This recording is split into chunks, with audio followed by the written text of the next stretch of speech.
Abbiamo parlato prima del Sudan, del Darfur, abbiamo parlato della Fondazione Don Bosco e io adesso vorrei farmi una brevissima chiacchierata con un missionario, un padre missionario che, pensate, da 50 anni lui vive all'estero e da 15 anni lui vive in Sudan. Eccolo qui, benvenuto padre Vincenzo Donati. Come sta? Penso di star bene. La vedo. Senta, io volevo... Si accomodi, ce la fa a stare un po' troppo alto? È un trono. Guardi, si metta qui che è più basso, guardi, ecco. Adesso l'aiuto io un po'. Sì, grazie. Allora, padre Vincenzo, la posso chiamare così? Anche Sì. se lei in Sudan è chiamato, Baba. no? Baba, che significa babbo, papà? I ragazzi la chiamano così? Tutti mi chiamano così, Baba. Baba, e a lei piace molto? Ci godo proprio. Senta, lei da 15 anni allora è arrivato in Sudan? Sì, da 15 anni. Ma da 50 in giro per il mondo? Per il mondo. Il mio coinvolgimento con i ragazzi del Darfur è solo di 4 anni, da quando è scoppiata la Per crisi. cui è da poco, dal 2003 diciamo, Sì, allora, da quando è scoppiata la crisi guerra. del Darfur, sì. Ecco. E allora, Come? ci racconti lei, visto che lei vive lì, Sì, ci racconti un po' come stanno veramente le cose? Perché io ci ho Questo provato non a è- raccontarle, però... Non è veramente un progetto, è nato da un impulso del cuore. Quando tu vedi un campo rifugiati oziosi che hanno niente da fare, desiderosi di imbracciare un fucile, magari un'arma, che fanno la fame, che sono preda della violenza, voglio fare qualcosa, ho detto, no? Ma io sono un discepolo di Don Bosco, che è il mio padre, e allora ho detto bisogna fare come Don Bosco, un impulso intelligente, dare lavoro a questi ragazzi, fargli Certo, imparare un mestiere. certo. Ecco, da qui è nato il progetto, che adesso è progetto. al quale noi, insomma, tutti stasera, noi siamo qua stasera proprio per cercare di dare un aiuto a questo suo progetto. E poi c'è stata un'escalation nel numero, da 60 che erano nel primo turno, adesso sono diventati 400. I ragazzi? Sì, ma sono pochi, ne vorrei 40.000 io. Ma che cosa volete realizzare? Molte cose. Ecco, e allora me ne dica qualcuna, dai. La prima è mantenere questi ragazzi. Ne abbiamo ogni giorno una ventina ammalati da mandare all'ospedale. E poi c'è il cibo da dare. E poi ci sono i maestri da pagare.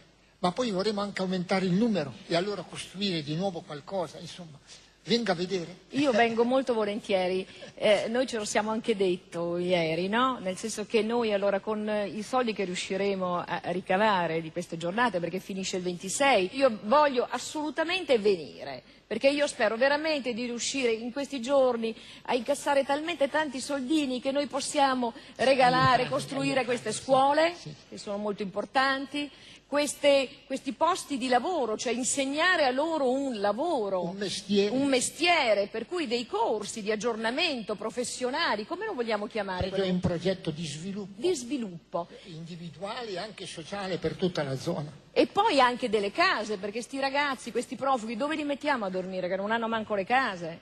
Anche quello, ma quando ritornano a casa avevano la capanna, ma è stata bruciata. Certo. E non hanno niente adesso.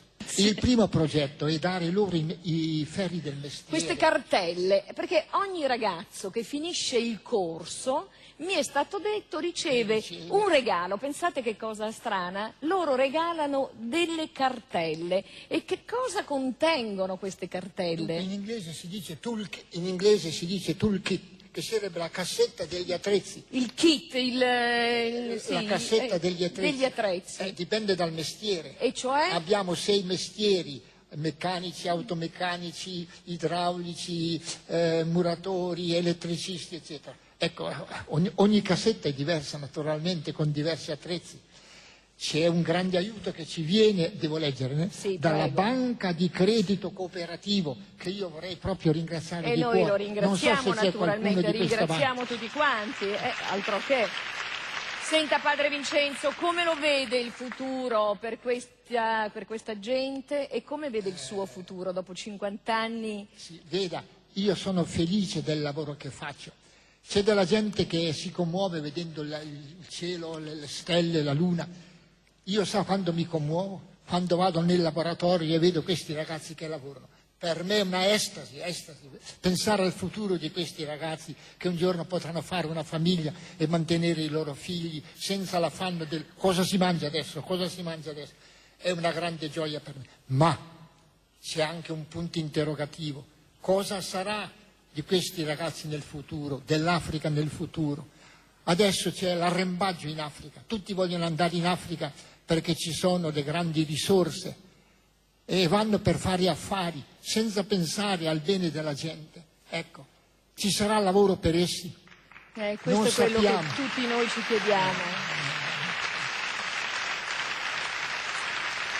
Vanno molti a sfruttare l'Africa, non a farla fruttare. Se invece andassimo tutti a farla fruttare, ci sarebbe il vantaggio per loro e per noi. Ci sarebbe lavoro per loro e per noi. Questo è il mio grande desiderio, ma io non sono un politico, non posso fare niente. E noi ce lo auguriamo, Padre Donati, speriamo veramente che possa un giorno, in un prossimo futuro, arrivare a realizzarsi questo suo desiderio, che è anche il desiderio di tutti quanti E noi. si comincia con l'amarli, comprenderli, ecco, questa è la cosa più importante. Io non posso dare grandi cose. Senta, Grazie. io la ringrazio per tutto quello che fa. E io auguro a lei, Padre Donati, lunga vita, perché lei così attivo, così energico può fare davvero ancora per tanti anni. Io me lo auguro. Per quello adesso, che fa per da adesso. 50 anni lei ha fatto del bene e io mi inginocchio da lei. Grazie. Grazie a tutti gli italiani, a tutti voi.